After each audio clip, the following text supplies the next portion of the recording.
Okay, so this is the explanation for the basic rules for differentiation. We're going to start with the rule when we have a constant. For example, if we have f of x equal to a constant, the first derivative will always be 0.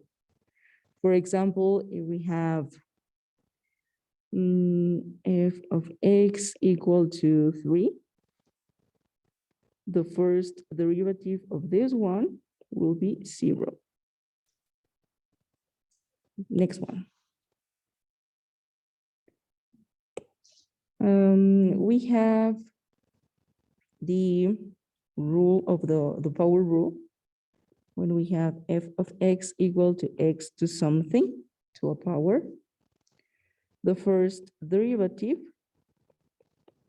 will be that power times x to the n minus 1. This is the rule that we worked with last week. So for example, if we have x to the 4, with the formula will be 4x3. In this case, it's important to notice that if in the case that we have something else, for example, 2x to the third power, the first derivative will be 2 times the rule 3, 2, right? So here the final result will be 6x squared. And we already seen some things about this formula last week, about rewriting the exponents and simplifying everything. So we can apply this rule. I'm not going to solve all that again. Another rule is the chain rule. And this one is important because in some cases we're going to have a complete expression elevated to something. And the formula will be exactly the same.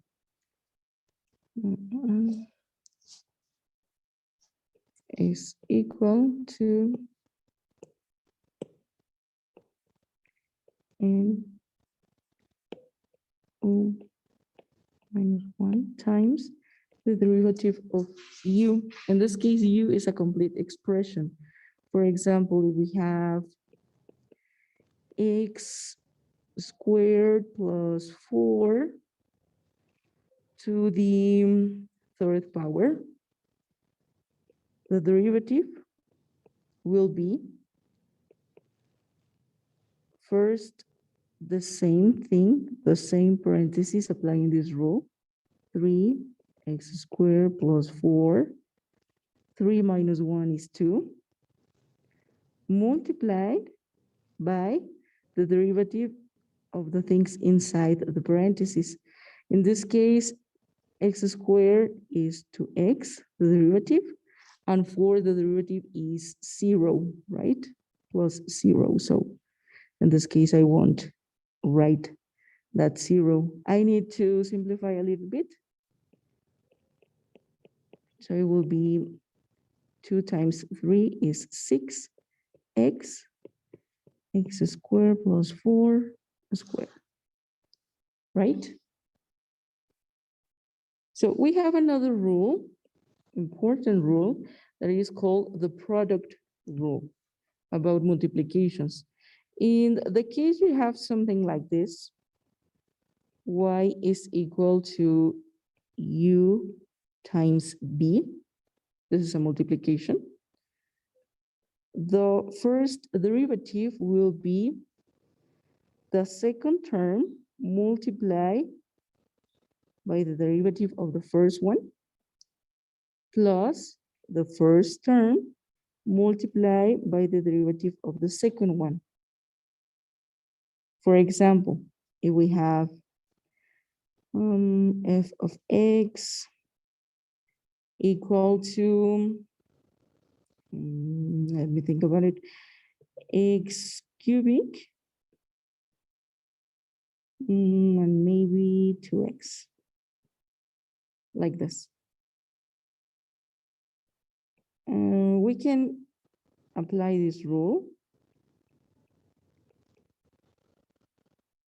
and it will be, this one is u and this one is b, right? So I must write b, as it says in the formula, b times multiplied by the derivative of the first one will be 3x squared, right? Is the derivative of this one, plus the first term, x to the third power, multiply by the derivative of the second one. The derivative of this one is just 2. So I'm going to simplify this a little bit.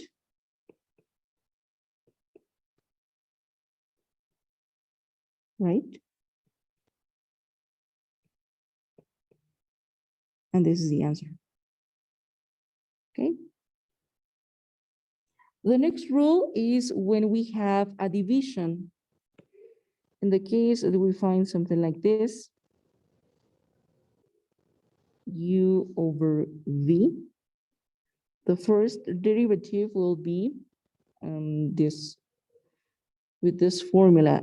The second term multiplied by the derivative of the first one minus the first term multiplied by the derivative of the second one over the second one squared.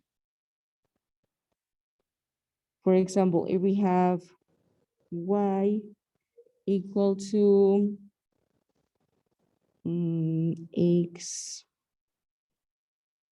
3 over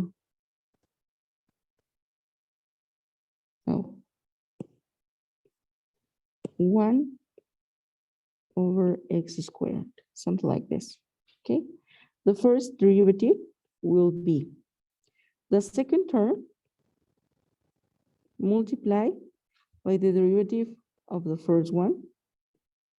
In this case, it's a constant, so it's 0, minus the first term multiplied by the derivative of the second term, 2x, over the second term squared.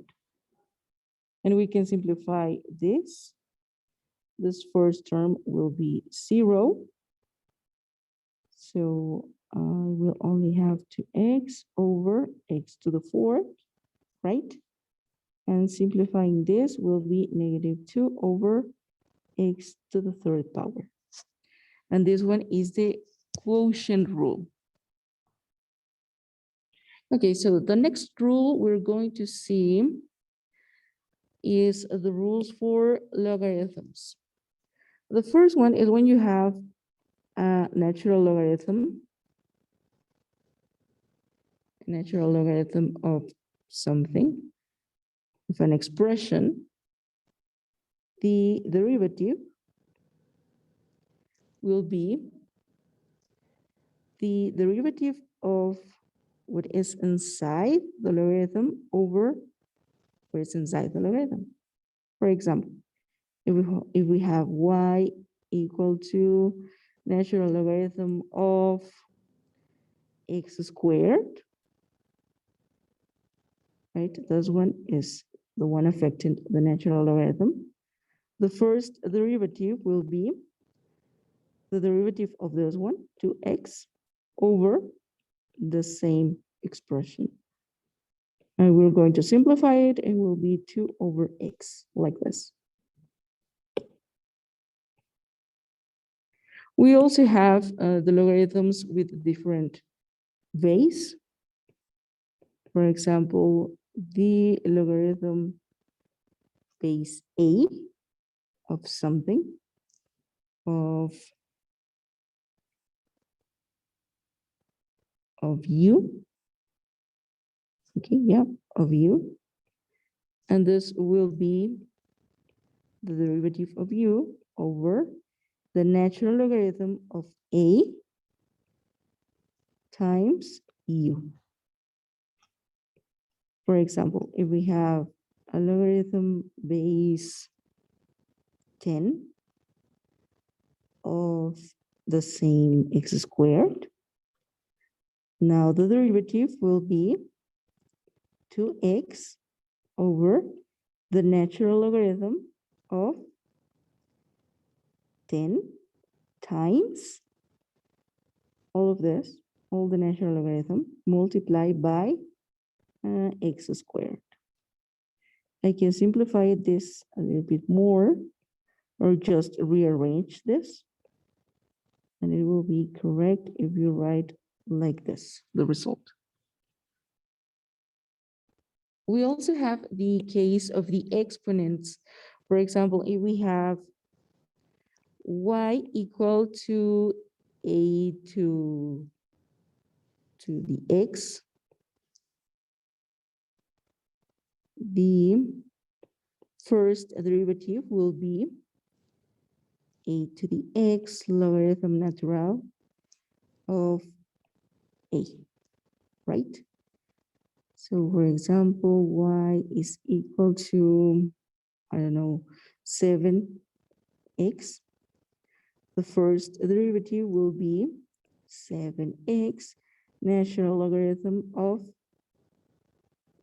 7.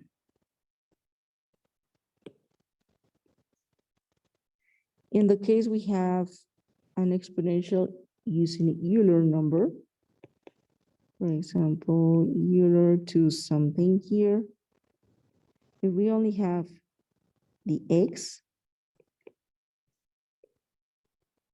the derivative will be exactly the same. For example, if we have 2ex, the derivative will be 2ex. It won't change. It won't affect. But we can also have e to something, to an expression, I don't know, x squared minus 2. So in this case, when we have a complete expression, sorry, I'm going to write here u, complete expression. So we're going to write the derivative of that expression multiply eu. For example, e to the x squared plus 2. The first derivative will be 2x multiplied by x squared plus 2, like this. And that's it. And the last example is the using of formulas with trigonometric identities. For example, if we have y equal to sin to something, to an expression, the derivative will be the derivative of that expression, the u expression, multiplied by cosine of u. For example, y is equal to sine of x to the 4.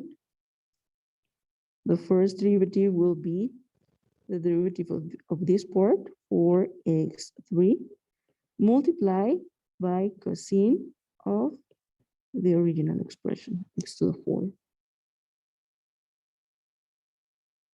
And that's it. In the case that we have just x, the rule will apply exactly the same. Cosine of x. In this case, we have an imaginary 1 right there that I want. Right. Okay. And we have many rules like this with trigonometric identities. I will use just another one. For example, we have y tangent of u is exactly the same. The derivative of the term affected by the tangent. And then the rule says that is secant squared secant of E. So we have